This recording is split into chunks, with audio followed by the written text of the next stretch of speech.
Hi நண்பா, welcome back to SS இன்னைக்கு the greatest of all time படம் censor வாங்கிருச்சு. நம்ம எதிர்பார்த்த மாதிரியே பார்த்தீங்கன்னா U/A சர்டிஃபிகேட் தான் வாங்கியிருக்கு. ஸோ அதை இந்த வெறித்தனமான போஸ்டர் மூலமாக அனௌன்ஸ் பண்ணியிருக்காங்க. தளபதி கையில் கன்னோட வேற லெவல் ஸ்டைலாக இருக்காரு. அதுவும் இந்த U/A அனௌன்ஸ்மெண்ட் போஸ்டர்லேயே தளபதி பின்னாடி ஒரே புல்லட் ஓட்டையா இருக்கு. ஸோ ஏன் U சர்டிஃபிகேட் கிடைக்கலன்றது இதுலயே சொல்லியிருக்காங்க. அண்ட் இதுலயுமே பின்னாடி கோட்டுன்னு சொல்லிட்டு எழுதியிருக்கு. ஸோ ஒரு செம்மையான போஸ்டர். அண்ட் ஒரு 2 டேஸ்க்கு முன்னாடியே the greatest of all time படத்துக்கு U/A சர்டிஃபிகேட் கிடைக்குன்ற மாதிரி நம்ம வீடியோஸ்ல பார்த்திருந்தோம். ஏன்னா முழுக்க ஆக்ஷன் படம்ன்றதுனால U கிடைக்க வாய்ப்பு இல்லை. ஸோ ஒரு வழியா சென்சாரும் முடிஞ்சிருச்சு. ஸோ இப்போதைக்கு ஃபைனல் மிக்சிங் ஒர்க் மட்டும் இருக்கும். எப்படியும் லாஸ்ட் மினிட் வரைக்கும் யுவன் பேக்ரவுண்ட் ஸ்கோர்ல ஒர்க் பண்ணுவாரு. ஹோப்ஃபுல்லி டைட்டிலுக்கு ஏற்ற மாதிரியே கிரேட்டஸ்ட் ஆஃப் ஆல் டைம் படமா இருக்கணும் தளபதியோட கெரியர்ல. ஸ்டார்டிங்ல வெங்கட் பிரபுன்றதுனால எந்த ஒரு எக்ஸைட்மெண்ட்டும் இல்லைனாலும் இப்போ ட்ரைலர் அண்ட் போஸ்டருக்கு அப்புறமா ஒரு வைப் ஒன்று கிரியேட் ஆயிடுச்சு. ஸோ தரமான சம்பவத்தை வெங்கட் பிரபு அவர்கள் பண்ணிவிட்டார்னா லைஃப்ல வெங்கட் பிரபு அவர்களை மறக்க மாட்டோம்.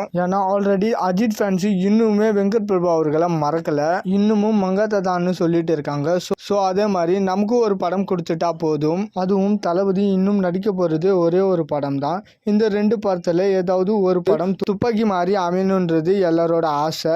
அந்த 2 படமுமே அமைஞ்சா டபுள் சந்தோஷம். ஓகே நண்பா, இந்த ஒரு போஸ்டர் எப்படி இருக்குன்னு சொல்லிட்டு உங்களோட கருத்தை மறக்காம கமெண்ட்ல சொல்லுங்க.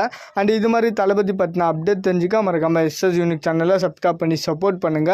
இதோட வீடியோ முடிச்சுக்கிறேன். ஓகே, பாய்.